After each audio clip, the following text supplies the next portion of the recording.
La parole est un excellent trésor. Psaume 137, verset 2. Car tu élèves au-dessus de tout ton nom et ta parole. Plan. Point numéro 1. Pour que la parole soit vraiment pour nous un grand trésor, il faut lire ou écouter la parole avec une foi qui touche Jésus. Point numéro 2. Ta parole est divine. Ta parole est Dieu. Ta parole est Jésus, le Verbe qui s'est fait chair. Point numéro 3. Ta parole est créatrice. Point numéro 4. La parole de Dieu est vivante et efficace. Elle est puissance de Dieu pour le salut de quiconque croit. Point numéro 5. La parole de Dieu est un médicament. Point numéro 6. La parole de Dieu suscite la foi. Point numéro 7. La parole est nourriture. Point numéro 8. La parole nous rend heureux. La parole renvoie à une béatitude. Point numéro 9. La parole nous assure l'exaucement de nos prières. Point numéro 10. La parole est une semence impérissable, une semence qui travaille en nous pour nous donner le salut de l'âme, de l'esprit et du corps. Point numéro 11. La parole nous purifie. Point numéro 12. La parole bien méditée et mise en pratique est source de réussite, de prospérité et de bénédiction. Point numéro 13. La parole est la lumière de nos pas et la lampe de nos routes. Point numéro 14. La parole est vérité. Point numéro 15. La parole est notre miroir, notre juge. Point numéro 16. La parole est une arme dans le combat spirituel. C'est l'épée de l'esprit. Et le zèle à annoncer la bonne nouvelle constitue les chaussures du combat. Point numéro 17. La parole est comme une pluie bienfaisante. Point numéro 18. La parole est un feu, un marteau qui brise le roc. Point numéro 19. La parole est esprit et vie. La parole est un concentré d'Esprit Saint. Quand tu lis la parole, c'est comme si tu déposais ta bouche sur le robinet pour boire l'eau vive. Point numéro 20. La parole est nécessaire pour la mission. Point numéro 21. L'évangile est la pensée du Christ, la sagesse de Dieu. Point numéro 22. Le Saint-Esprit est l'auteur des Saintes Écritures. Point numéro 23. La Bible est un recueil des promesses divines qu'il faut apprendre à connaître. Corps de l'enseignement. Je me réjouis de ta parole comme celui qui trouve un grand trésor. Psaume 119, verset 162, version AELF. Tel celui qui trouve un grand butin, je me réjouis de tes promesses. Psaume 118, verset 162, version BFC. Je me réjouis de ton message, comme d'un grand trésor que j'aurais trouvé. Psaume 119, verset 162. Tes promesses me donnent de la joie, comme si j'avais trouvé un grand trésor. Psaume 137, verset 2. Car tu élèves au-dessus de tout ton nom et ta parole. Première partie. Pour que la parole soit vraiment pour nous un trésor, il faut lire ou écouter la parole avec une foi qui touche Jésus. Évangile de Marc, chapitre 5, versets 25 à 34. Or, une femme qui avait des pertes de sang depuis 12 ans, elle avait beaucoup souffert du traitement de nombreux médecins et elle avait dépensé tous ses biens sans avoir la moindre amélioration. Au contraire, son état avait plutôt empiré. Cette femme donc, ayant appris ce qu'on disait de Jésus, vint par derrière dans la foule et toucha son vêtement. Elle se disait en effet, « Si je parviens à toucher seulement son vêtement, je serai sauvée. » À l'instant, l'hémorragie s'arrêta et elle ressentit dans son corps qu'elle était guérie de son mal. Aussitôt, Jésus se rendit compte qu'une force était sortie de lui. Il se retourna dans la foule et il demandait, « Qui a touché mes vêtements ?» Ses disciples lui répondirent, « Tu vois bien la foule qui t'écrase et tu demandes, « Qui m'a touché ?» Mais lui regardait tout autour pour voir celle qui avait fait cela. Alors la femme, saisie de crainte et toute tremblante, sachant ce qui lui était arrivé, vint se jeter à ses pieds et lui dit toute la vérité. Jésus lui dit alors, « Ma fille, ta foi t'a sauvée, va en paix et sois guérie de ton mal. » Dans cette foule qui écrase Jésus, qui touche Jésus, il n'y avait que cette femme qui souffrait de perte de sang depuis 12 ans, dont Jésus a senti le toucher et qui elle a été instantanément guérie. Quelques chapitres plus tard, les gens ont compris qu'en touchant Jésus, on pouvait être guéri. Évangile de Marc chapitre 6 verset 56. Et dans tous les endroits où il se rendait, dans les villages, les villes ou les campagnes, on déposait les infirmes sur les places. Il le suppliait de leur laisser toucher ne serait-ce que la frange de son manteau. Et tous ceux qui la touchèrent étaient sauvés. Jésus a dit à Jaïr, à qui on venait d'annoncer la mort de sa fillette: ne crains pas, crois seulement. Deuxième partie. Ta parole est divine, ta parole est Dieu, ta parole est Jésus, le Verbe qui s'est fait chair. Évangile de Jean, chapitre 1, versets 1 à 3, puis verset 14, version BFC. Au commencement de toutes choses, la parole existait déjà. Celui qui est la parole était avec Dieu, et il était Dieu. Il était donc avec Dieu au commencement. Dieu a fait toutes choses par lui. Rien n'a été fait sans lui. Celui qui est la parole est devenu un homme et il a vécu parmi nous, plein de grâce et de vérité. Nous avons vu sa gloire, la gloire que le Fils unique reçoit du Père. Seigneur, nous avons vraiment soif des grâces et de la vérité contenue dans ta parole. Troisième partie, ta parole est créatrice. Livre de la Genèse, chapitre 1, versets 1 à 3. Au commencement, Dieu créa le ciel et la terre. La terre était informe et vide. Les ténèbres étaient au-dessus de l'abîme et le souffle de Dieu planait au-dessus des eaux. Dieu dit que la lumière soit et la lumière fut. C'est avec l'Esprit créateur et la parole que Dieu a créé le monde. Évangile de Jean, chapitre 1, verset 3. C'est par lui que tout est venu à l'existence. Et rien de ce qui s'est fait ne s'est fait sans lui. C'est cette même parole qui est entrée en œuvre avec le Saint-Esprit par le prophète Ézéchiel pour transformer les ossements desséchés en une armée qui s'est mise debout. Psaume 32, versets 6 et 9. Le Seigneur a fait les cieux par sa parole, l'univers, par le souffle de sa bouche. Il parla et ce qu'il dit exista. Il commanda et ce qu'il dit survint. Livre d'Ézéchiel chapitre 37, versets 1 à 14. La main du Seigneur se posa sur moi. Par son esprit, il m'emporta et me déposa au milieu d'une vallée. Elle était pleine d'ossements. Il me fit circuler parmi eux. Le sol de la vallée en était couvert et ils étaient tout à fait desséchés. Alors le Seigneur me dit: Fils d'homme, ces ossements peuvent-ils revivre?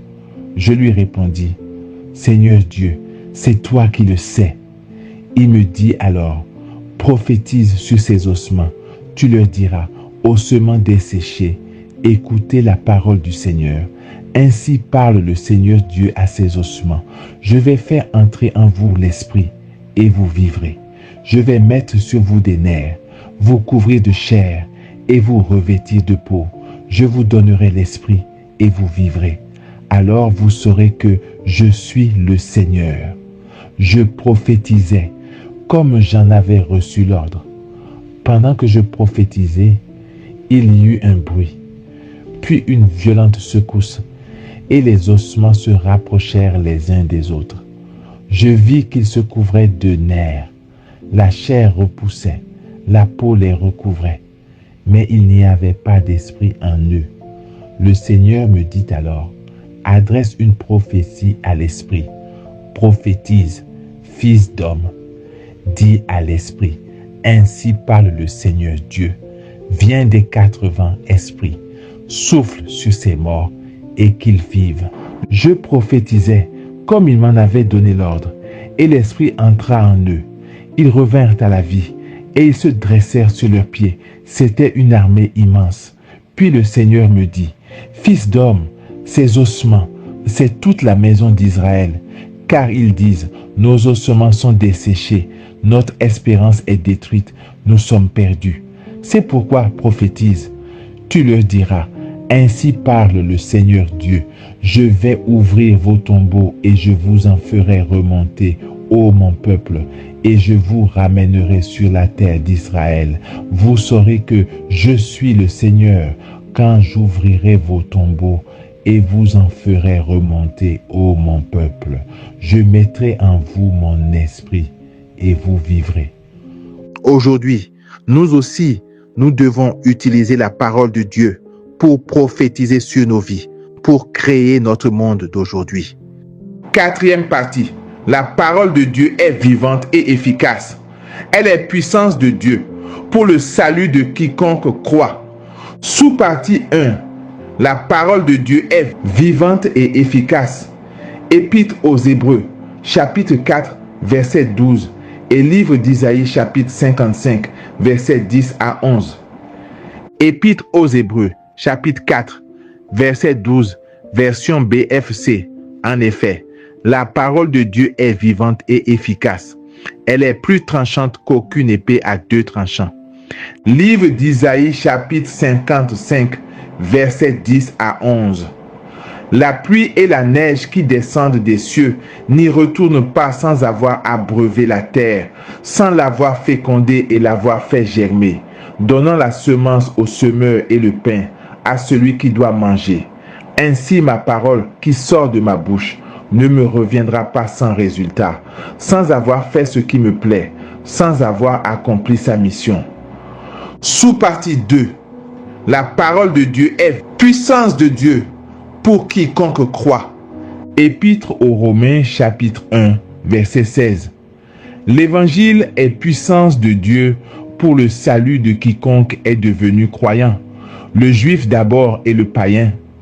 Elle est puissance car sa proclamation s'accompagne de signes, de guérison, de libération, de conversion. Première lettre aux Corinthiens, chapitre 2, versets 4 à 5.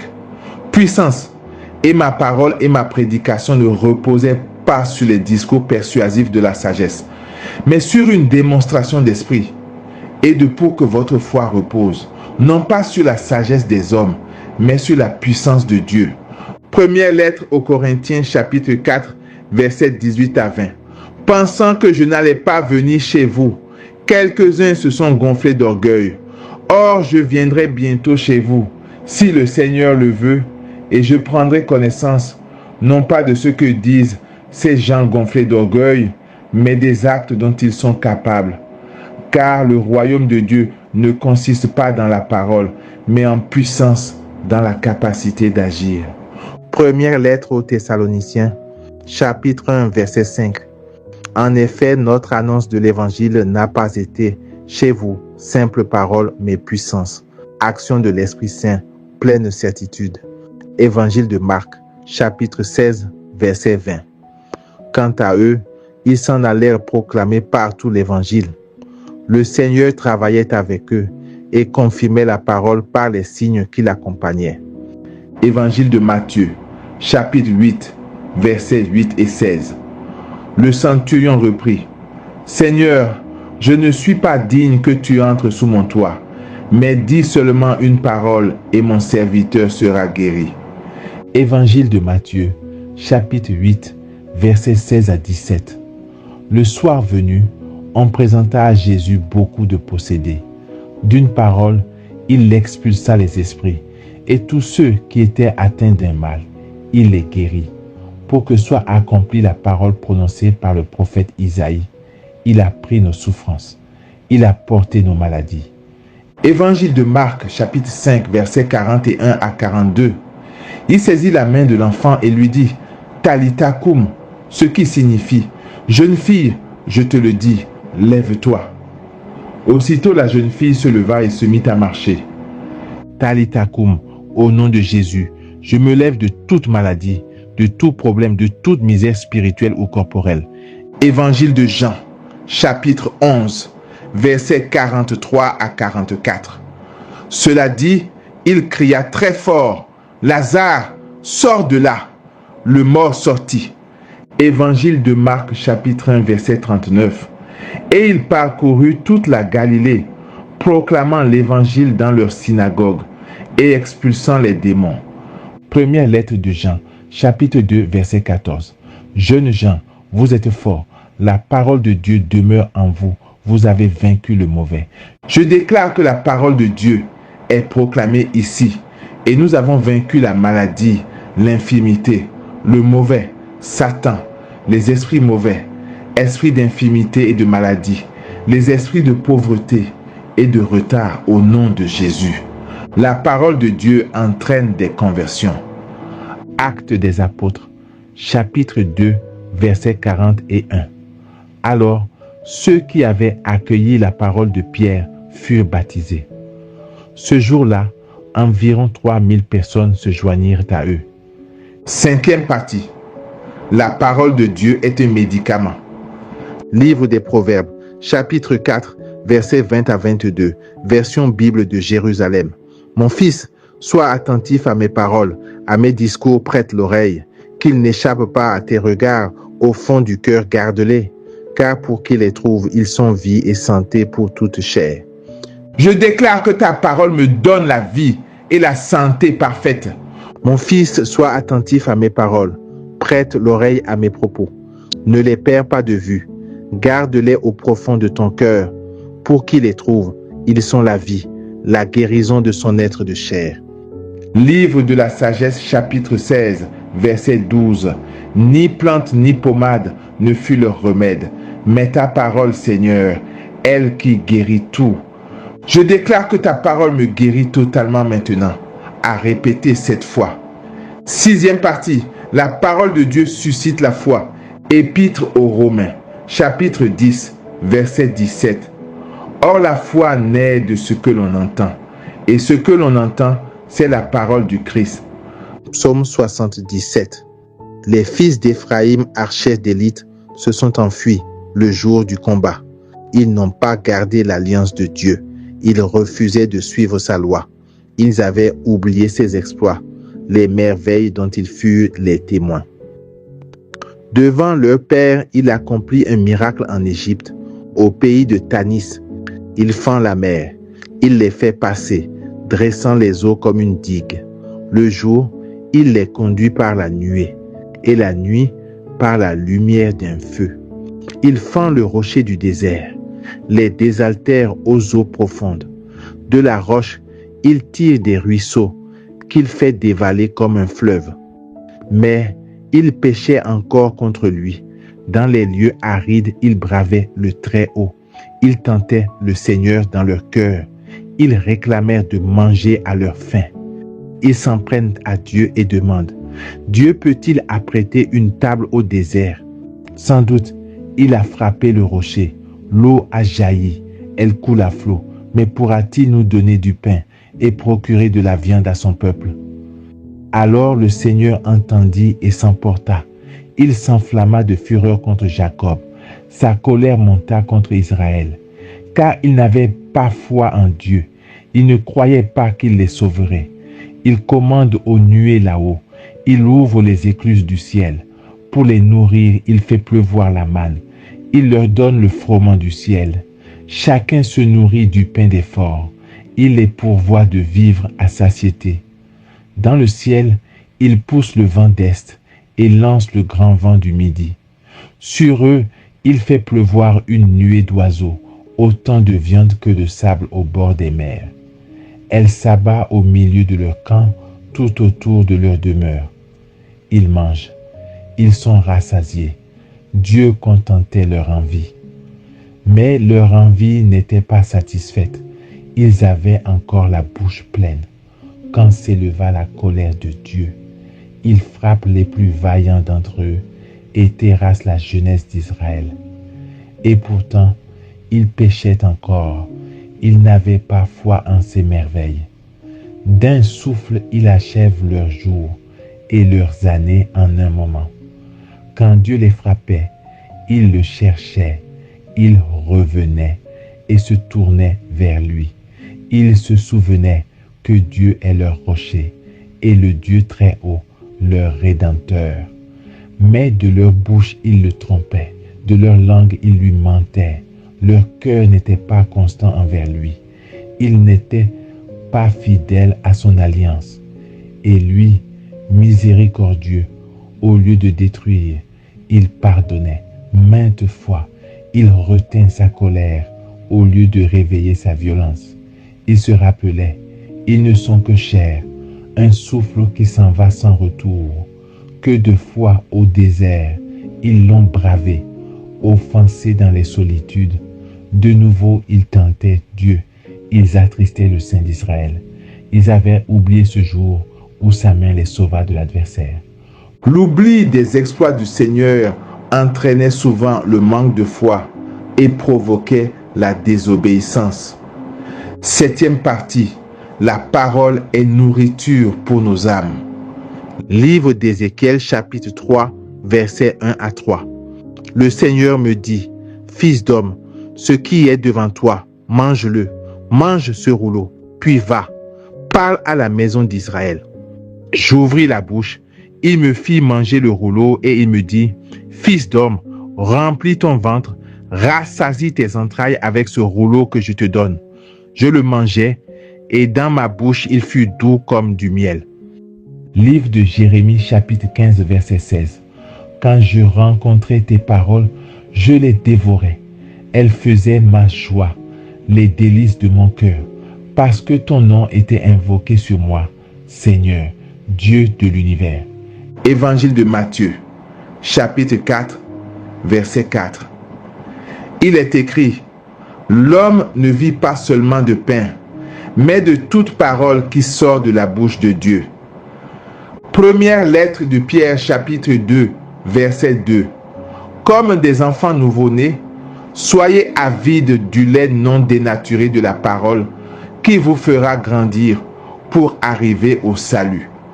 Première lettre aux Corinthiens, chapitre 3, versets 1 à 3. Frères, quand je me suis adressé à vous, je n'ai pas pu vous parler comme à des spirituels, mais comme à des êtres seulement charnels, comme à des petits enfants dans le Christ. C'est du lait que je vous ai donné, et non de la nourriture solide. Vous n'auriez pas pu en manger, et encore maintenant, vous ne le pouvez pas, car vous êtes encore des êtres charnels. Puisqu'il y a entre vous des jalousies et des rivalités, n'êtes-vous pas toujours des êtres charnels et n'avez-vous pas une conduite toute humaine? 8e partie. La parole nous rend heureux. La parole renvoie à une béatitude. Évangile de Luc, chapitre 1, verset 45. Heureuse celle qui a cru à l'accomplissement des paroles qui lui furent dites de la part du Seigneur. Évangile de Luc, chapitre 11, verset 28.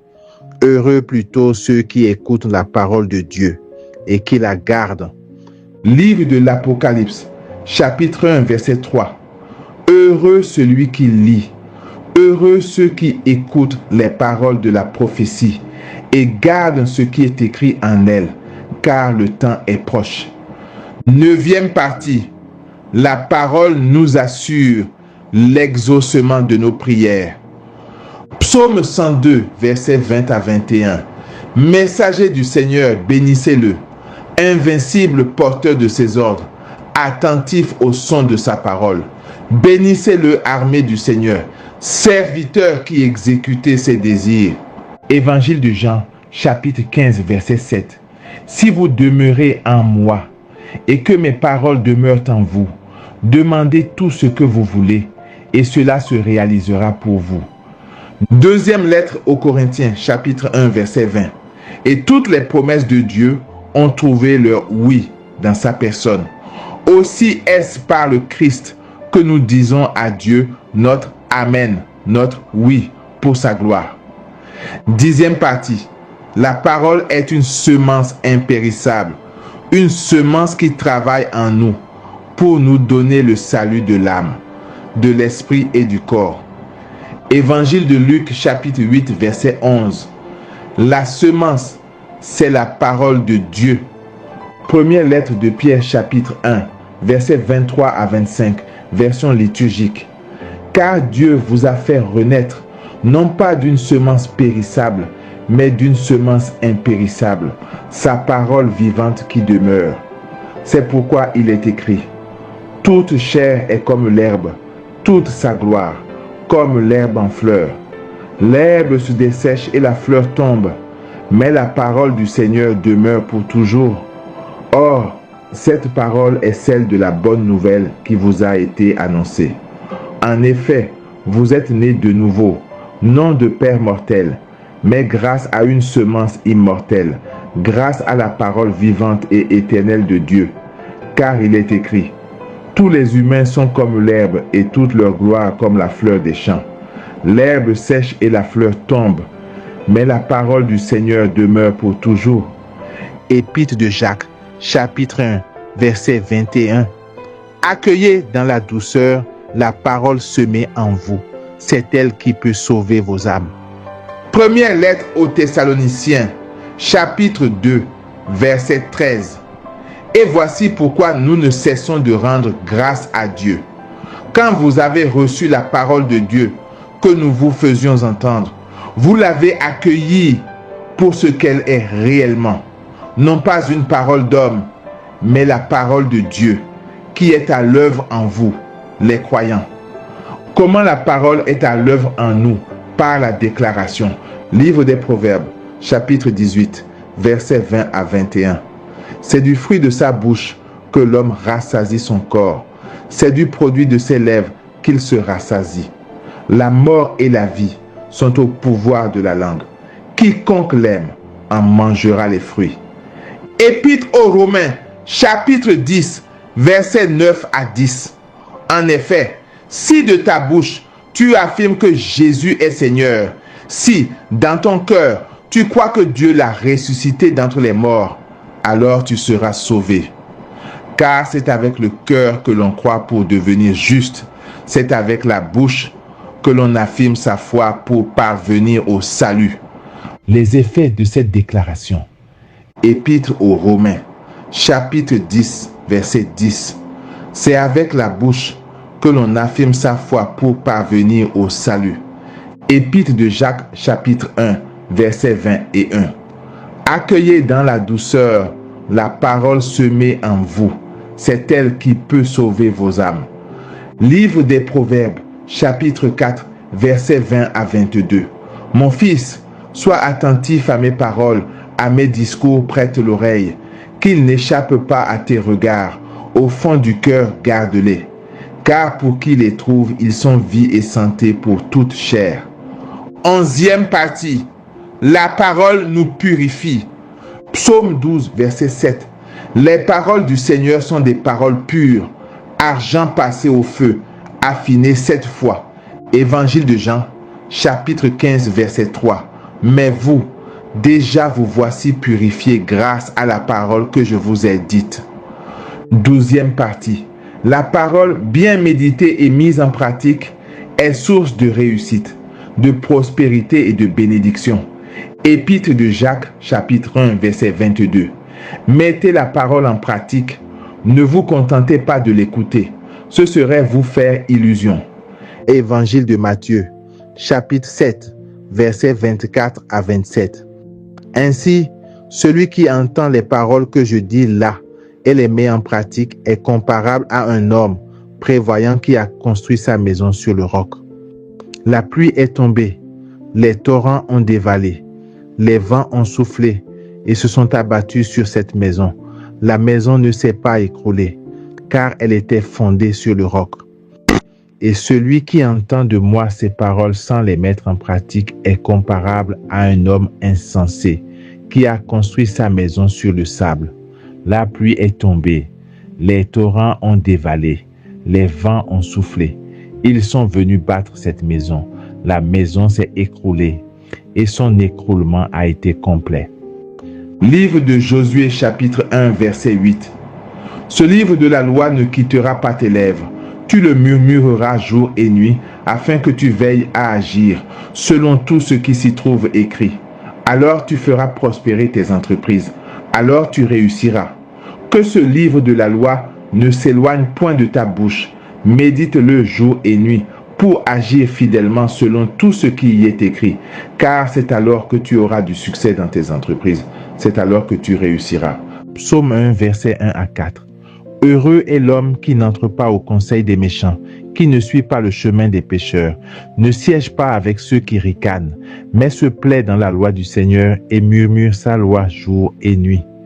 Il est comme un arbre planté près d'un ruisseau, qui donne du fruit en son temps, et jamais son feuillage ne meurt. Tout ce qu'il entreprend réussira. Tel n'est pas le sort des méchants. Mais ils sont comme la paille balayée par le vent. 13e partie. La parole est la lumière de nos pas et la lampe de nos routes. Psaume 118, verset 105.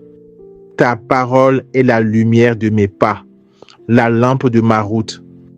Épître aux Philippiens chapitre 2, versets 15 à 16. Vous brillez comme les astres dans l'univers, en tenant ferme la parole de vie. 14e partie. La parole est vérité. Évangile de Jean, chapitre 17, verset 17. Sanctifie-les dans la vérité. Ta parole est vérité. 15e partie. La parole est notre miroir, notre juge. Épître de Jacques, chapitre 1, versets 23 à 25. L'obéissance à la parole est la marque du christianisme authentique.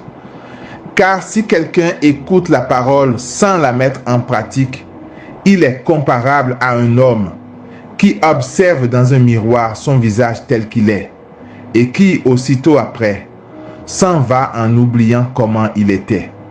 Au contraire, celui qui se penche sur la loi parfaite, celle de la liberté, et qui s'y tient, lui qui l'écoute non pour l'oublier, mais pour la mettre en pratique dans ses actes, celui-là sera heureux d'agir ainsi.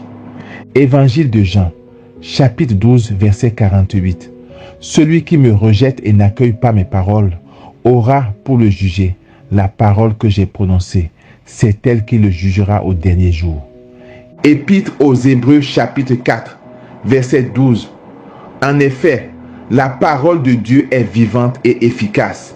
Elle est plus tranchante qu'aucune épée à deux tranchants.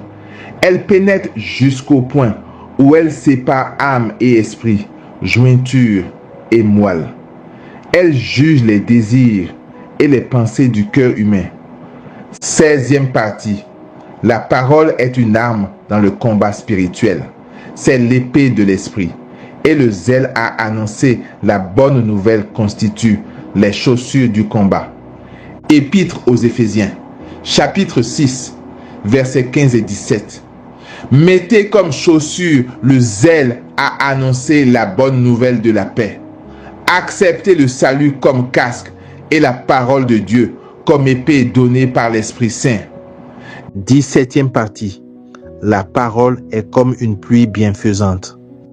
Livre du Deutéronome chapitre 32, versets 1 à 2, version BFC. Ciel, prête l'oreille à mes paroles. Terre, écoute mes déclarations. Mes instructions ruissellent comme une pluie bienfaisante sur les plantes. Mes enseignements se répandent comme la rosée sur l'herbe des champs. Livre d'Isaïe chapitre 55, versets 10 à 11, version AELF. La pluie et la neige qui descendent des cieux n'y retournent pas sans avoir abreuvé la terre, sans l'avoir fécondée et l'avoir fait germer, donnant la semence au semeur et le pain à celui qui doit manger. Ainsi ma parole qui sort de ma bouche ne me reviendra pas sans résultat, sans avoir fait ce qui me plaît, sans avoir accompli sa mission. 18e partie. La parole est un feu, un marteau qui brise le roc. Livre de Jérémie chapitre 5 verset 14.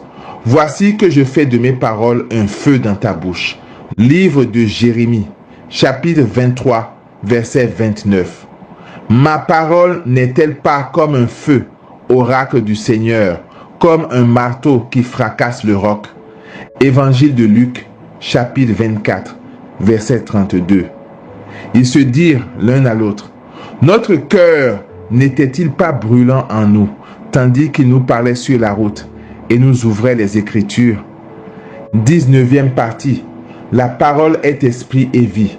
La parole est un concentré d'Esprit Saint. Quand tu lis la parole, c'est comme si tu déposais ta bouche sur le robinet pour boire l'eau vive. Livre d'Ézéchiel, chapitre 2, versets 1 à 3. Elle me dit, « Fils d'homme, tiens-toi debout, je vais te parler. » À cette parole, l'Esprit vint en moi et me fit tenir debout. J'écoutais celui qui me parlait. Il me dit, « Fils d'homme, je t'envoie vers les fils d'Israël, vers une nation rebelle qui s'est révoltée contre moi. Jusqu'à ce jour, eux et leur père se sont soulevés contre moi. Évangile de Jean, chapitre 6, verset 63. C'est l'esprit qui fait vivre. La chair n'est capable de rien. Les paroles que je vous ai dites sont esprit et elles sont vie. Actes des apôtres, chapitre 10, verset 44. Pierre parlait encore quand l'Esprit Saint descendit sur tous ceux qui écoutaient la parole. 20e partie. La parole est nécessaire pour la mission. Évangile de Marc, chapitre 16, versets 15 à 20.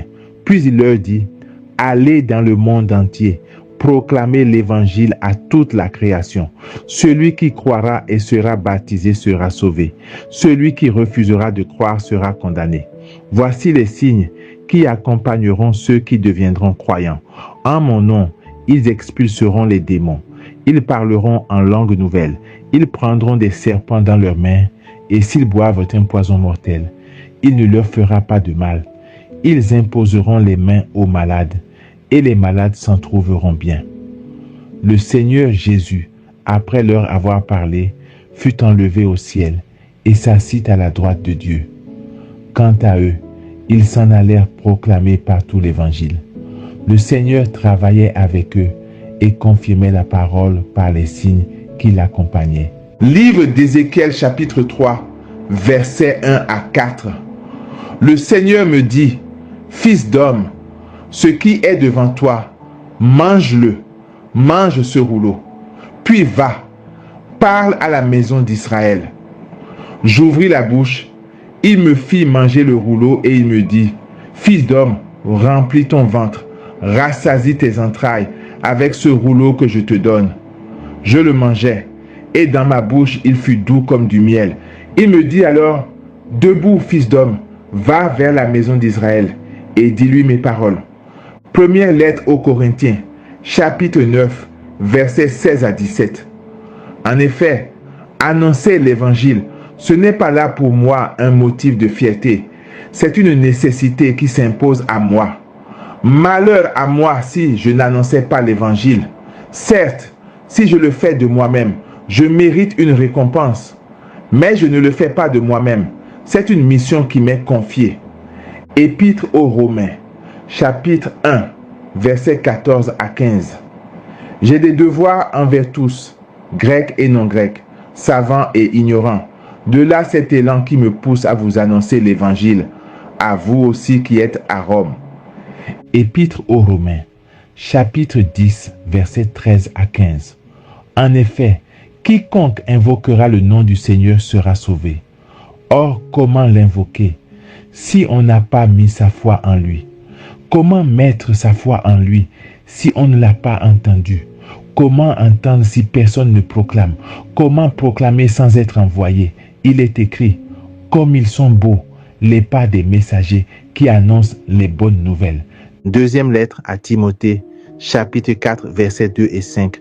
Proclame la parole, intervient à temps et à contre-temps, dénonce le mal, fait des reproches, encourage toujours avec patience et souci d'instruire. Mais toi, en toutes choses, garde la mesure, supporte la souffrance, fais ton travail d'évangélisateur, accomplis jusqu'au bout ton ministère. 21e partie.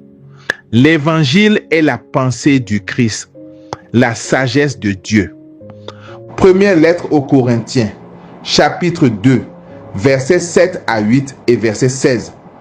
Au contraire, ce dont nous parlons, c'est de la sagesse du mystère de Dieu, sagesse tenue cachée, établie par lui dès avant les siècles, pour nous donner la gloire. Aucun de ceux qui dirigent ce monde ne l'a connu, car s'il l'avait connu, il n'aurait jamais crucifié le Seigneur de gloire. Car il est écrit, « Qui a connu la pensée du Seigneur et qui pourra l'instruire ?» Eh bien nous avons la pensée du Christ. Deuxième lettre à Timothée, chapitre 3, verset 15. « Depuis ton plus jeune âge, tu connais les saintes écritures. Elles ont le pouvoir de te communiquer la sagesse en vue du salut par la foi que nous avons en Jésus-Christ. » 22e partie. Le Saint-Esprit est l'auteur des saintes écritures. Épître aux Hébreux, chapitre 3, verset 7. C'est pourquoi, comme le dit l'Esprit Saint dans un psaume. Deuxième lettre à Timothée, chapitre 3, versets 15 à 17. Depuis ton plus jeune âge, tu connais les saintes écritures. Elles ont le pouvoir de te communiquer la sagesse en vue du salut par la foi que nous avons en Jésus-Christ. Toute l'écriture est inspirée par Dieu. Elle est utile pour enseigner, dénoncer le mal, redresser, éduquer dans la justice. Grâce à elle, l'homme de Dieu sera accompli, équipé pour faire toutes sortes de biens. 23e partie. La Bible, notre Ancien et Nouveau Testament, est un recueil des promesses divines qu'il faut apprendre à connaître. Les promesses représentent la limite de l'engagement de Dieu envers le croyant. Dieu ne s'engage que sur ce qu'il a promis. Il est donc important, en présentant nos prières à Dieu, de rattacher à chacune de nos besoins la promesse qu'il a faite de satisfaire à ce besoin en particulier. Il faut connecter chaque pétition au verset qui vous garantit que Dieu agira. Les promesses par rapport à tous nos besoins, à nos besoins de guérison, de victoire, de prospérité, de bénédiction, d'exaucement de nos prières, à nos besoins relatifs à nos familles, à nos besoins spirituels, sainteté, humilité, Esprit Saint, sont dans la parole de Dieu. Psaume 88, versets 35 à 36. Jamais je ne violerai mon alliance, ne changerai un mot de mes paroles. Je l'ai juré une fois sur ma sainteté. Non, je ne mentirai pas à David. Livre des Nombres, chapitre 23, verset 19. Dieu n'est point un homme pour mentir, ni fils d'un homme pour se repentir. Ce qu'il a dit, ne le fera-t-il pas? Ce qu'il a déclaré, ne l'exécutera-t-il pas? Livre de Josué, chapitre 14. Moi, je m'en vais aujourd'hui par le chemin de tout le monde. Vous vous reconnaissez de tout votre cœur et de toute votre âme qu'aucun des engagements pris par le Seigneur votre Dieu en votre faveur n'est resté sans effet. Pour vous, tous ces engagements se sont réalisés. Aucun d'eux n'est resté sans effet. Deuxième livre des Chroniques, chapitre 6, verset 15. Ce que tu as déclaré de ta bouche, tu l'accomplis en ce jour par ta puissance. Deuxième lettre aux Corinthiens, chapitre 1, verset 20. Et toutes les promesses de Dieu ont trouvé leur oui dans sa personne. Aussi est-ce par le Christ que nous disons à Dieu notre Amen, notre oui pour sa gloire. Psaume 32, versets 6 et 9. Le Seigneur a fait les cieux par sa parole, l'univers par le souffle de sa bouche. Il parla, et ce qu'il dit exista. Il commanda, et ce qu'il dit survint. Psaume 137, verset 2. Je mets à genoux devant ton temple saint. Je te dis merci pour ton amour et ta fidélité. Oui, tu as tenu tes promesses au-dessus de ce que nous attendions de toi. Première partie. Besoin de toutes sortes. Point numéro 1. Psaume 22, verset 1. Le Seigneur est mon berger. Je ne manque de rien. Point numéro 2. Psaume 19, versets 5 et 6. Qu'il te donne à la mesure de ton cœur, qu'il accomplisse tous tes projets. Nous acclamerons ta victoire en arborant le nom de notre Dieu. Le Seigneur accomplira toutes tes demandes. Point numéro 3. Psaume 36, versets 3 à 4. Fais confiance au Seigneur, agis bien, habite la terre et reste fidèle. Mets ta joie dans le Seigneur, il comblera les désirs de ton cœur. Point numéro 4. Évangile de Matthieu, chapitre 6, verset 8. Votre Père sait de quoi vous avez besoin, avant même que vous l'ayez demandé. Point numéro 5. Évangile de Matthieu, chapitre 6, versets 31 à 34. Ne vous faites donc pas tant de soucis. Ne dites pas, qu'allons-nous manger? Ou bien, qu'allons-nous boire? Ou encore, avec quoi nous habiller. Tout cela, les païens le recherchent. Mais votre Père céleste sait que vous en avez besoin. Cherchez d'abord le royaume de Dieu et sa justice, et tout cela vous sera donné par surcroît. Ne vous faites pas de soucis pour demain. Demain aura souci de lui-même. À chaque jour suffit sa peine. Point numéro 6. Deuxième lettre aux Corinthiens, chapitre 9, versets 6 et 8. Sachez-le, celui qui sème peu moissonnera peu, et celui qui sème abondamment moissonnera abondamment. Et Dieu peut vous combler de toutes sortes de grâces, afin que, possédant toujours en toutes choses de quoi satisfaire à tous vos besoins, vous ayez encore en abondance pour toute bonne œuvre. Point numéro 7. Lettre aux Philippiens chapitre 4, versets 6 à 7. Ne vous inquiétez de rien, mais en toutes choses faites connaître vos besoins à Dieu par des prières et des supplications, avec des actions de grâce.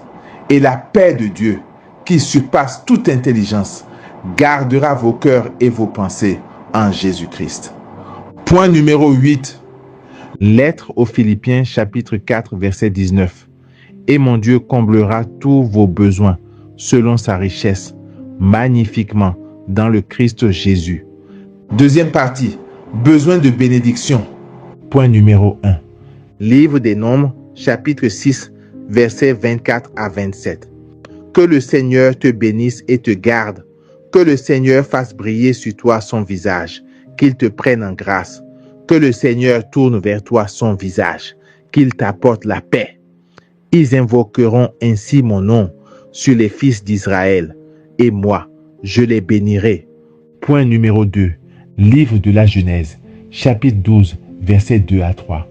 Je ferai de toi une grande nation, je te bénirai, je rendrai grand ton nom, et tu deviendras une bénédiction. Je bénirai ceux qui te béniront. Celui qui te maudira, je le réprouverai.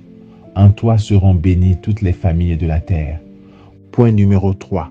Livre de la Genèse, chapitre 22, verset 17. Je te comblerai de bénédictions. Je rendrai ta descendance aussi nombreuse que les étoiles du ciel et que le sable au bord de la mer. Et ta descendance occupera les places fortes de ses ennemis. Point numéro 4. Livre de la Genèse, chapitre 26, verset 3. Je serai avec toi et je te bénirai. Point numéro 5. Livre de la Genèse, chapitre 39, verset 5. Dès que l'Égyptien eut confié cette charge à Joseph, le Seigneur bénit sa maison à cause de Joseph. Et la bénédiction du Seigneur s'étendit sur tout ce que possédait l'Égyptien, sa maison et ses champs. Point numéro 6. Livre de la Genèse, chapitre 32, verset 13. Or toi, tu m'as dit, je te comblerai de bienfaits, je rendrai ta descendance comme le sable de la mer, qu'on ne peut dénombrer tant il y en a. Point numéro 7. Livre du Deutéronome, chapitre 7, versets 12 à 15. Et parce que vous aurez écouté ces ordonnances, que vous les aurez gardées et mises en pratique, le Seigneur ton Dieu te gardera l'alliance et la fidélité qu'il a jurée à tes pères. Il t'aimera, il te bénira, il te multipliera. Il bénira le fruit de ton sein et le fruit de ton sol, ton froment, ton vin nouveau, ton huile fraîche, la portée de tes vaches et de tes brebis, sur la terre qu'il a juré à tes pères de te donner. Béni seras-tu plus que tous les peuples. Pas de stérilité chez toi, ni pour les hommes, ni pour les femmes, ni pour le bétail. Le Seigneur détournera de toi toute maladie. Ces funestes épidémies que tu as connues en Égypte, il ne te les infligera pas, mais il en frappera tous ceux qui te haïssent. Troisième partie, besoin d'exaucement de nos prières. Point numéro 1. Livre d'Isaïe, chapitre 65, verset 24. Avant qu'ils m'invoquent, je répondrai. Avant qu'ils aient cessé de parler, j'exaucerai. Psaume 4, verset 4. Le Seigneur entend quand je crie vers lui. Psaume 6, verset 10. Le Seigneur entend ma prière. Point numéro 2. Évangile de Matthieu, chapitre 7, versets 7 et 11. Demandez, on vous donnera. Cherchez, vous trouverez. Frappez, on vous ouvrira. Si donc vous, qui êtes mauvais, vous savez donner de bonnes choses à vos enfants, combien plus votre Père, qui est aux cieux, donnera-t-il de bonnes choses à ceux qui les lui demandent? Point numéro 3.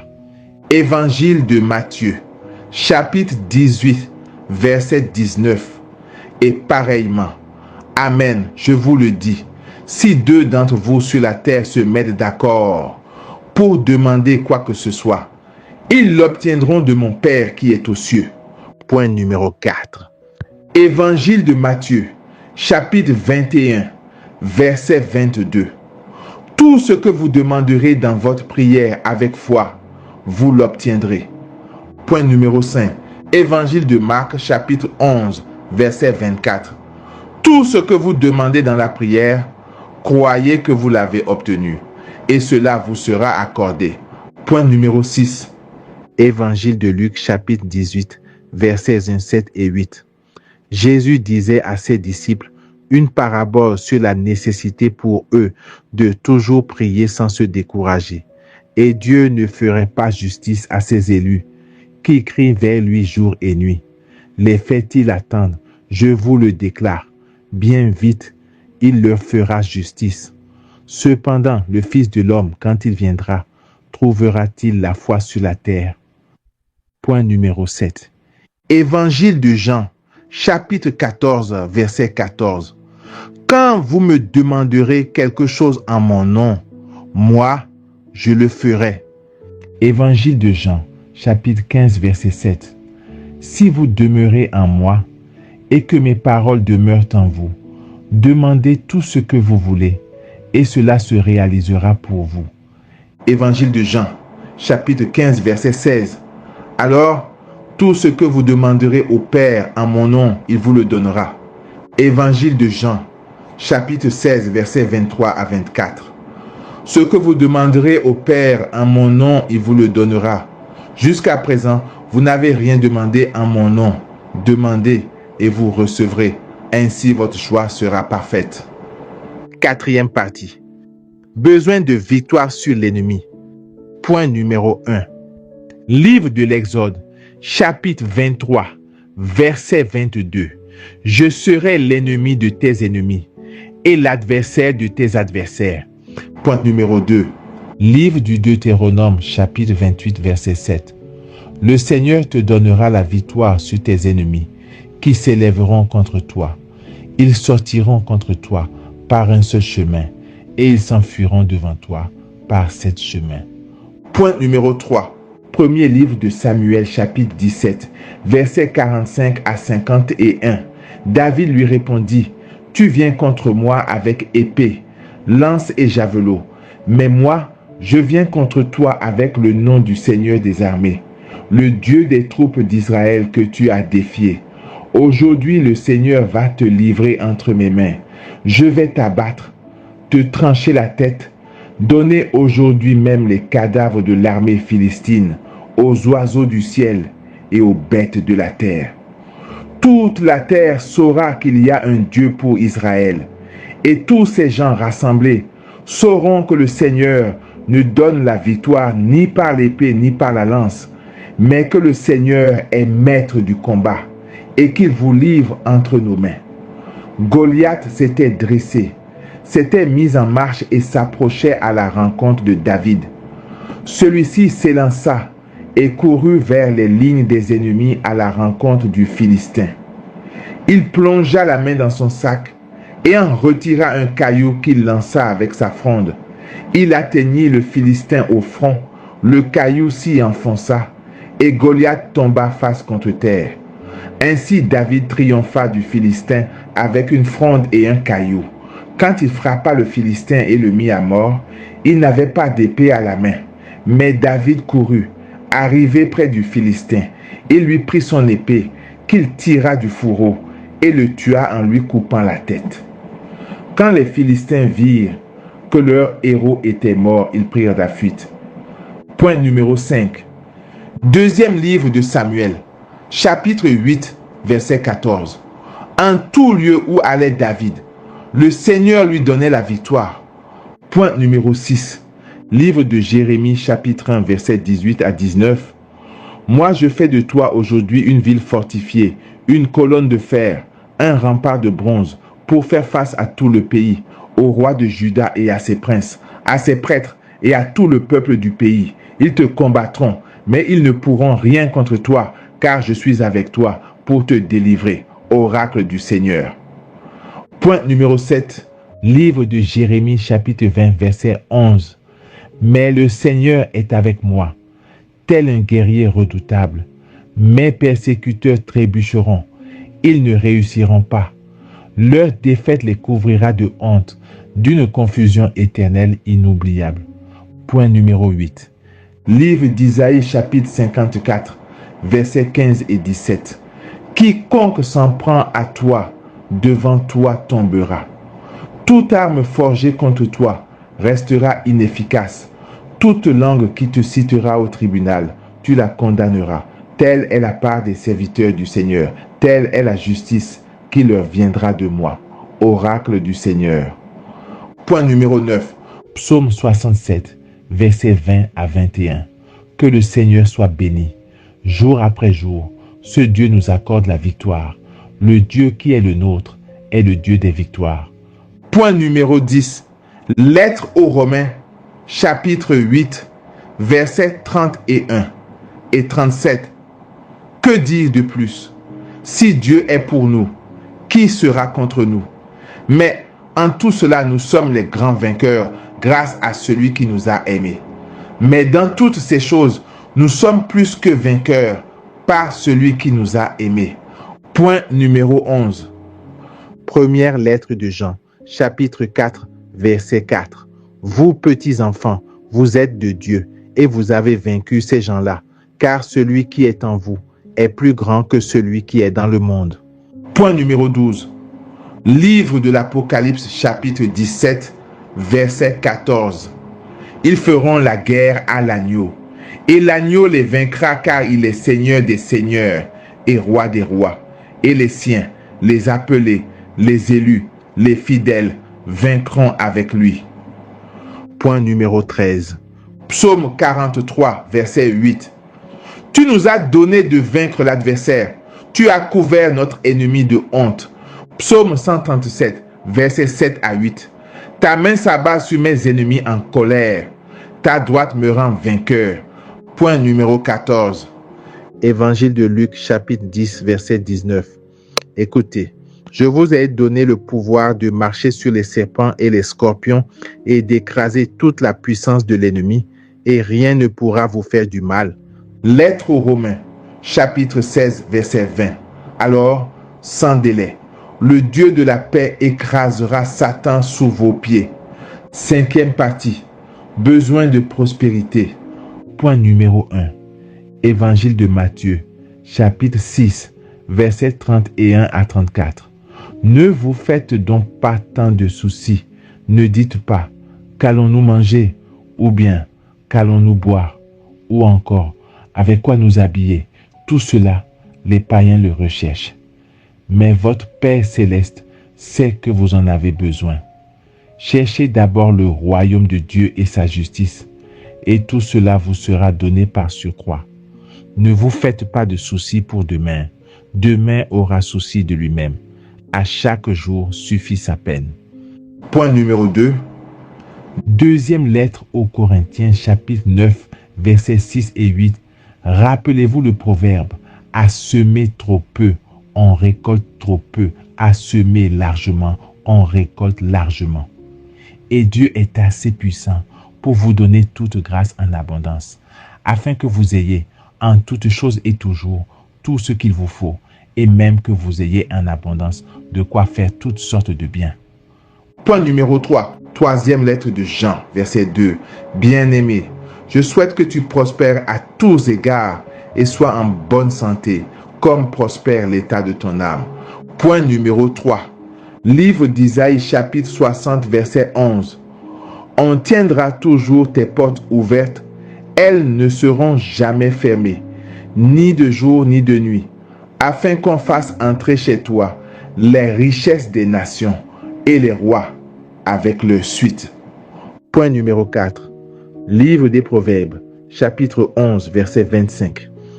Une personne généreuse deviendra prospère. Qui donne à boire sera lui-même désaltéré.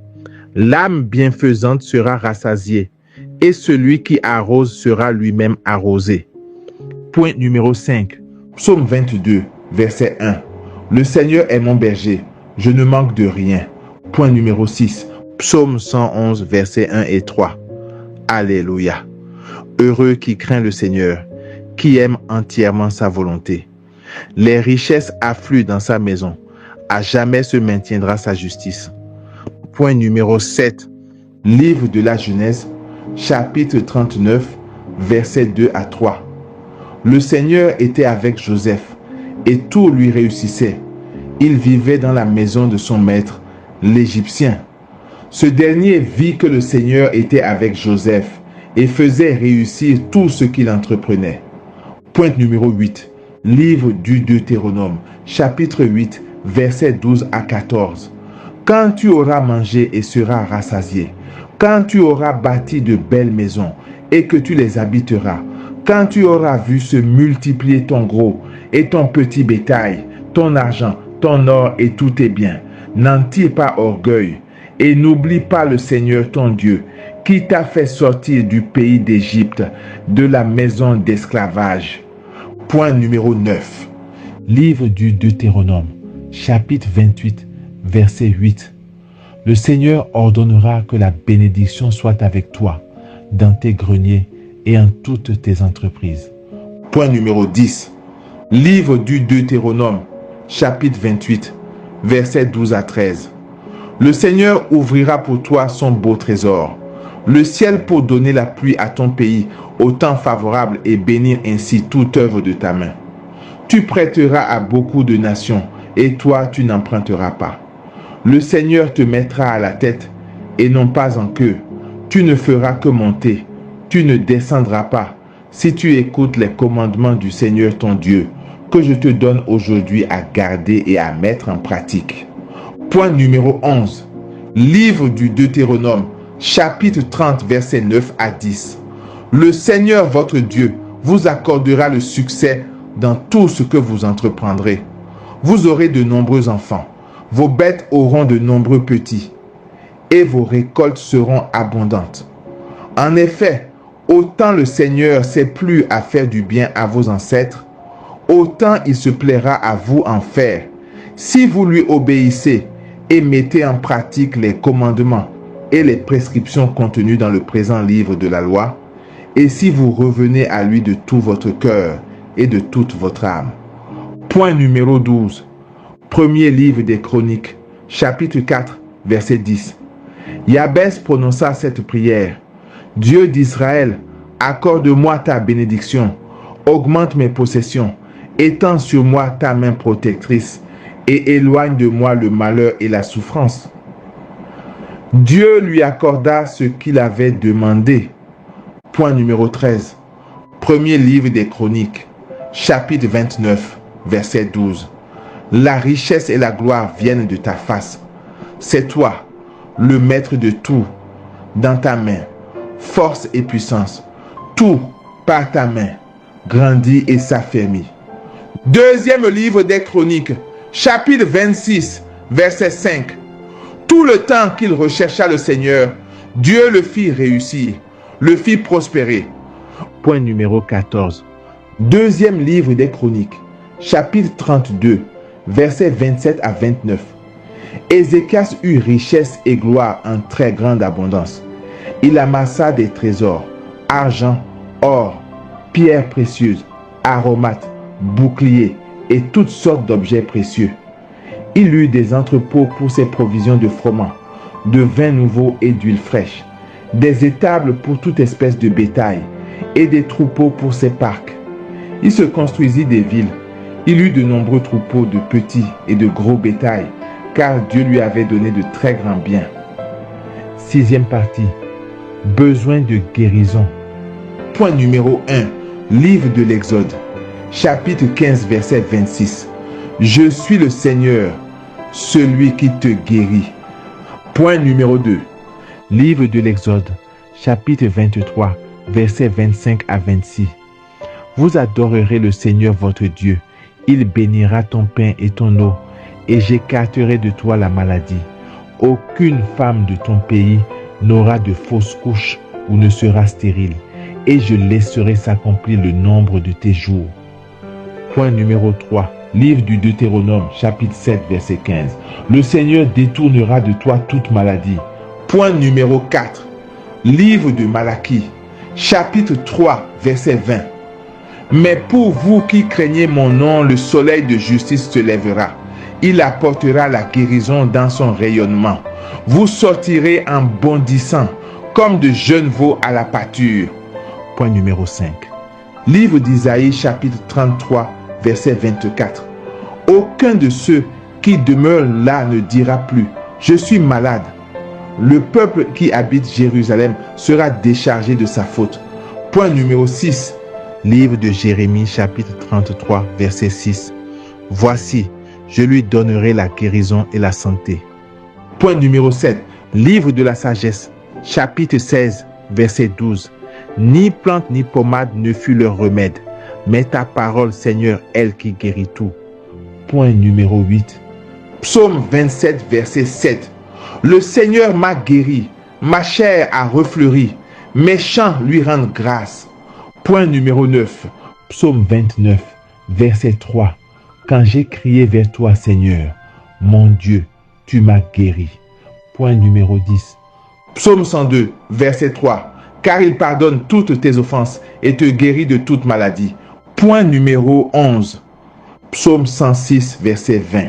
Il envoie sa parole, il les guérit. Il arrache leur vie à la fosse. Point numéro 12. Psaume 117, verset 17. Non, je ne mourrai pas. Je vivrai pour annoncer les actions du Seigneur. Point numéro 13. Évangile de Matthieu, chapitre 8, verset 17. Afin que s'accomplisse l'oracle d'Isaïe le prophète.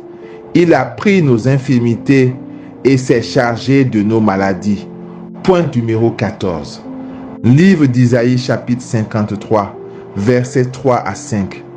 Méprisé, abandonné des hommes, homme de douleur, familier de la souffrance, il était pareil à celui devant qui on se voile la face. Et nous l'avons méprisé, compté pour rien. En fait, c'était nos souffrances qu'il portait, nos douleurs dont il était chargé. Et nous pensions qu'il était frappé, meurtri par Dieu, humilié. Or, c'est à cause de nos révoltes qu'il a été transpercé, à cause de nos fautes qu'il a été broyé. Le châtiment qui nous donne la paix a pesé sur lui. Par ses blessures, nous sommes guéris. Première lettre de Pierre, chapitre 2, verset 24. Dans son propre corps, il a porté nos péchés sur la croix, afin que nous mourions au péché et que nous vivions d'une vie juste. C'est par ces blessures que vous avez été guéris. 7e partie. Besoin de l'Esprit Saint. Point numéro 1. Livre de Joël, chapitre 3, verset 1. Alors, après cela, je répandrai mon esprit sur tout être de chair. Vos fils et vos filles prophétiseront. Vos anciens seront instruits par des songes et vos jeunes gens par des visions. Livre des Actes des Apôtres, chapitre 2, verset 33. Élevé par la droite de Dieu, il a reçu du Père l'Esprit Saint qui était promis, et il l'a répandu sur nous, ainsi que vous le voyez et l'entendez. Lettre à Tite, chapitre 3, verset 6.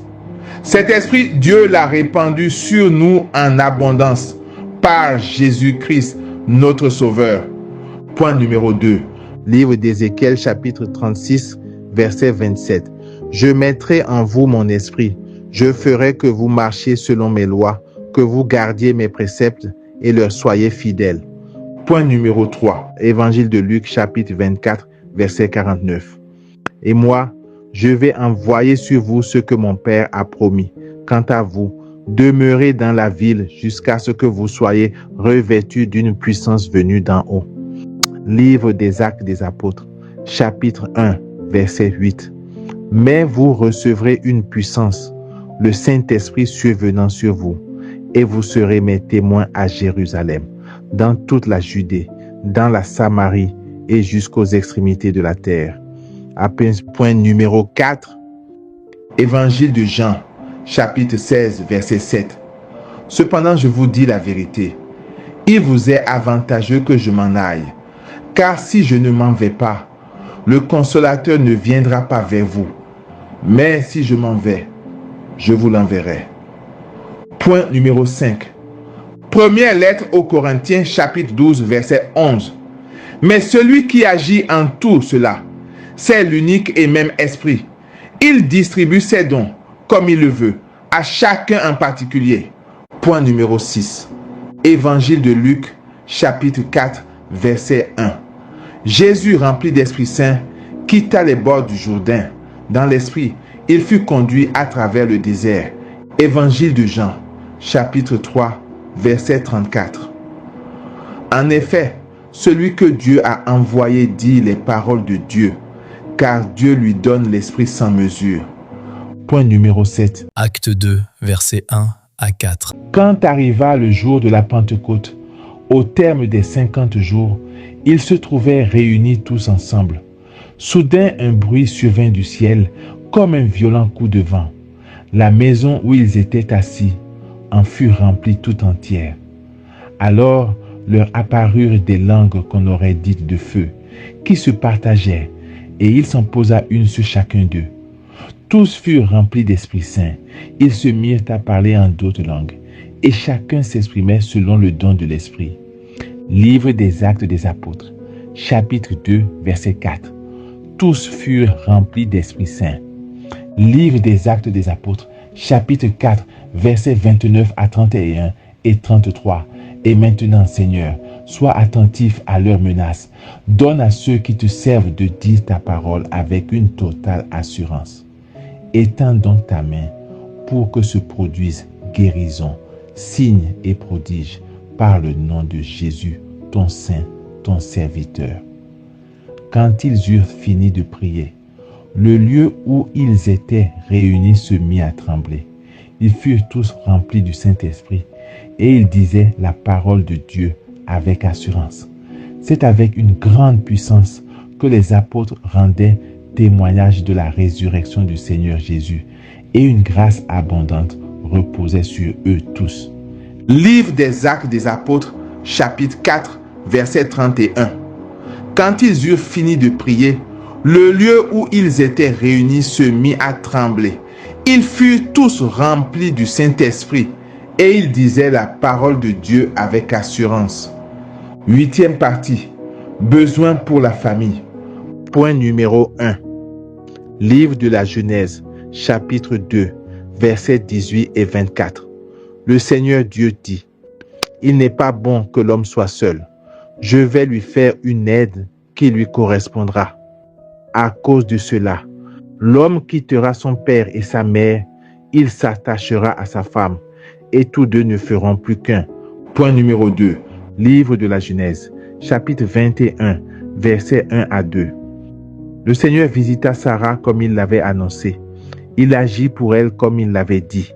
Elle devint enceinte et elle enfanta un fils pour Abraham dans sa vieillesse, à la date que Dieu avait fixée.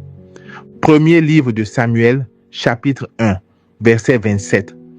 C'est pour obtenir cet enfant que je priais, et le Seigneur me l'a donné en réponse à ma demande. Évangile de Luc, chapitre 1, versets 13 et 25. L'ange lui dit, « Sois sans crainte, Zacharie, car ta supplication a été exaucée. Ta femme Élisabeth mettra au monde pour toi un fils, et tu lui donneras le nom de Jean. Voilà ce que le Seigneur a fait pour moi en ces jours où il a posé son regard pour effacer ce qui était ma honte devant les hommes. » Point numéro 3. Psaume 113. B. Versets 12 à 13. Le Seigneur se souvient de nous. Il bénira. Il bénira la famille d'Israël. Il bénira la famille d'Aaron. Il bénira tous ceux qui craignent le Seigneur, du plus grand au plus petit. Point numéro 4. Psaume 147, versets 13 à 14. Il a consolidé les barres de tes portes. Dans tes murs, il a béni tes enfants. Il fait régner la paix à tes frontières. et d'un pain de froment te rassasie. Point numéro 5. Livre des Proverbes, chapitre 22, verset 6. Instruis l'enfant selon la voie qu'il doit suivre, et quand il sera vieux, il ne s'en détournera pas. Point numéro 6. Psaume 127.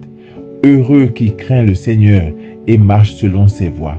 Tu te nourriras du travail de tes mains. Heureux es-tu, à toi le bonheur. Ta femme sera dans ta maison comme une vigne généreuse, et tes fils autour de la table, comme des plants d'olivier. Voilà comment sera béni l'homme qui craint le Seigneur. De Sion, que le Seigneur te bénisse. Tu verras le bonheur de Jérusalem tous les jours de ta vie, et tu verras les fils de tes fils. Paix sur Israël. Point numéro 7. Première lettre aux Corinthiens, chapitre 7, versets 8 à 9. À ceux qui ne sont pas mariés et aux veuves, je déclare qu'il est bon pour eux de rester comme je suis. Mais s'ils ne peuvent pas se maîtriser, qu'ils se marient, car mieux vaut se marier que brûler de désir. Point numéro 8. Évangile de Matthieu, chapitre 19, verset 9. Or, je vous le dis, si quelqu'un renvoie sa femme, sauf en cas d'union illégitime, et qu'il en épouse une autre, il est adultère. Point numéro 9.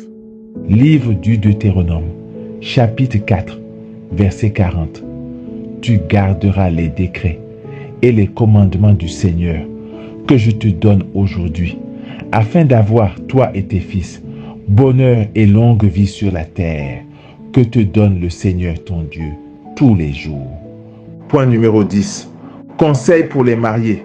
Première lettre aux Corinthiens, chapitre 7, versets 2 à 6 et 10 à 11. Cependant, étant donné les occasions de débauche, que chacun ait sa femme à lui, et que chacune ait son propre mari. Que le mari remplisse son devoir d'époux envers sa femme, et de même la femme envers son mari. Ce n'est pas la femme qui dispose de son propre corps, c'est son mari. Et de même, ce n'est pas le mari qui dispose de son propre corps, c'est sa femme.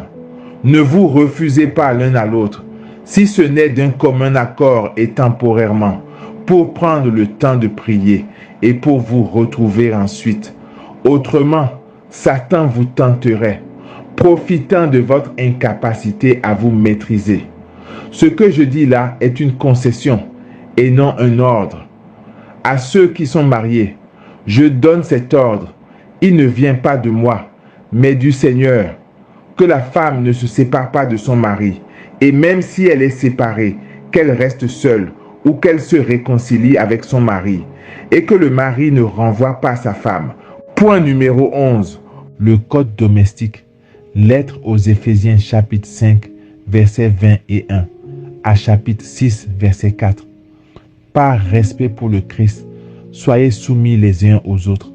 Femmes, les femmes à leur mari, comme au Seigneur Jésus, car le mari est le chef de sa femme, comme le Christ est le chef de l'Église. Le Christ est en effet le sauveur de l'Église, qui est son corps.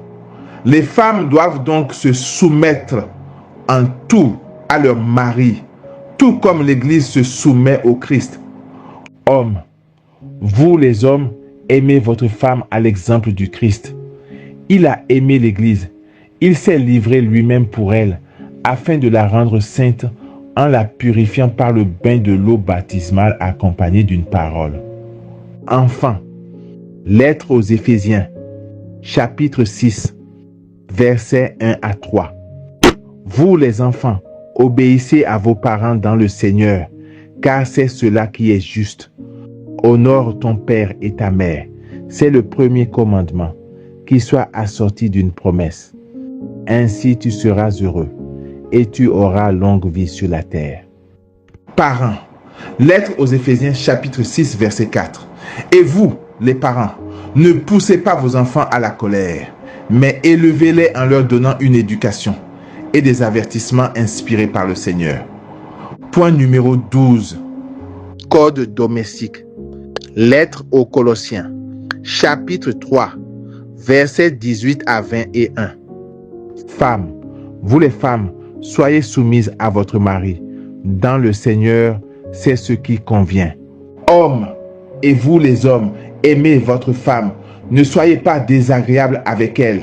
Enfants, vous les enfants, obéissez en toutes choses à vos parents, cela est beau dans le Seigneur. Parents, et vous les parents, n'exaspérez pas vos enfants, vous risqueriez de les décourager. Point numéro 13. Devoir des époux et des épouses. Devoir des épouses. Première lettre de Pierre, chapitre 3, versets 1 à 6. Vous les femmes, soyez soumises à votre mari, pour que, même si certains refusent d'obéir à la parole de Dieu, ils soient gagnés par la conduite de leurs femmes et non par des paroles, en ouvrant les yeux devant votre attitude pure et pleine de respect. Que votre parure ne soit pas extérieure, coiffure élaborée, bijoux d'or, vêtements recherchés, mais qu'elle soit une qualité d'humanité au plus intime de votre cœur, parure impérissable d'un esprit doux et paisible. Voilà ce qui a grande valeur devant Dieu. C'est cela qui faisait la parure des saintes femmes de jadis, elles qui espéraient en Dieu, soumises chacune à leur mari, comme Sarah qui obéissait à Abraham en l'appelant Seigneur. Vous êtes devenues les filles de Sarah en faisant le bien, sans vous laisser troubler par aucune crainte. Devoir des époux. Première lettre de Pierre, chapitre 3, verset 7. De même, vous les maris, sachez comprendre dans la vie commune que la femme est un être plus délicat. Accordez-lui l'honneur qui lui revient, puisqu'elle hérite, au même titre que vous, de la grâce de la vie. Ainsi, rien ne fera obstacle à vos prières. Point numéro 14. Respect des parents. Livre du Siracide, chapitre 3, versets 3 à 9. Celui qui honore son père obtient le pardon de ses péchés. Celui qui glorifie sa mère est comme celui qui amasse un trésor. Et c'est amasser un trésor que d'honorer sa mère. Celui qui honore son père aura de la joie dans ses enfants. Au jour de sa prière, il sera exaucé. Celui qui glorifie son père verra de longs jours. Celui qui obéit au Seigneur donne du réconfort à sa mère. Celui qui craint le Seigneur honorera son père et servira ses parents comme des maîtres. Honore ton père en acte et en parole, afin que sa bénédiction vienne sur toi. Car la bénédiction d'un père affermit la maison de ses enfants, mais la malédiction d'une mère en sape les fondations. 9e partie. Besoin de sainteté et d'humilité. Point numéro 1. Première lettre de Pierre, chapitre 1, versets 14 à 16. Comme des enfants qui obéissent, cessez de vous conformer aux convoitises d'autrefois, quand vous étiez dans l'ignorance.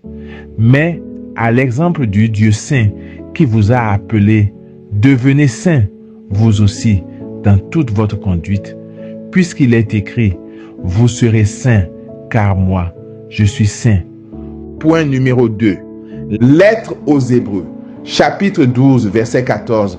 Recherchez activement la paix avec tous et la sainteté sans laquelle personne ne verra le Seigneur. Point numéro 3. Première lettre aux Thessaloniciens, chapitre 4, verset 7. En effet, Dieu nous a appelés, non pas pour que nous restions dans l'impureté, mais pour que nous vivions dans la sainteté. Point numéro 4. Livre des Nombres, chapitre 12, verset 3. Or, Moïse était très humble, l'homme le plus humble que la terre ait porté. Point numéro 5. Lettre de Jacques, chapitre 4, verset 6. Dieu s'oppose aux orgueilleux, aux humbles il accorde sa grâce. Point numéro 6. Première lettre de Jean, chapitre 1, verset 7. Mais si nous marchons dans la lumière, comme il est lui-même dans la lumière, nous sommes en communion les uns avec les autres. Et le sang de Jésus, son Fils, nous purifie de tout péché. Point numéro 7. Évangile de Matthieu, chapitre 5, verset 48. Vous donc, vous serez parfaits comme votre Père céleste est parfait.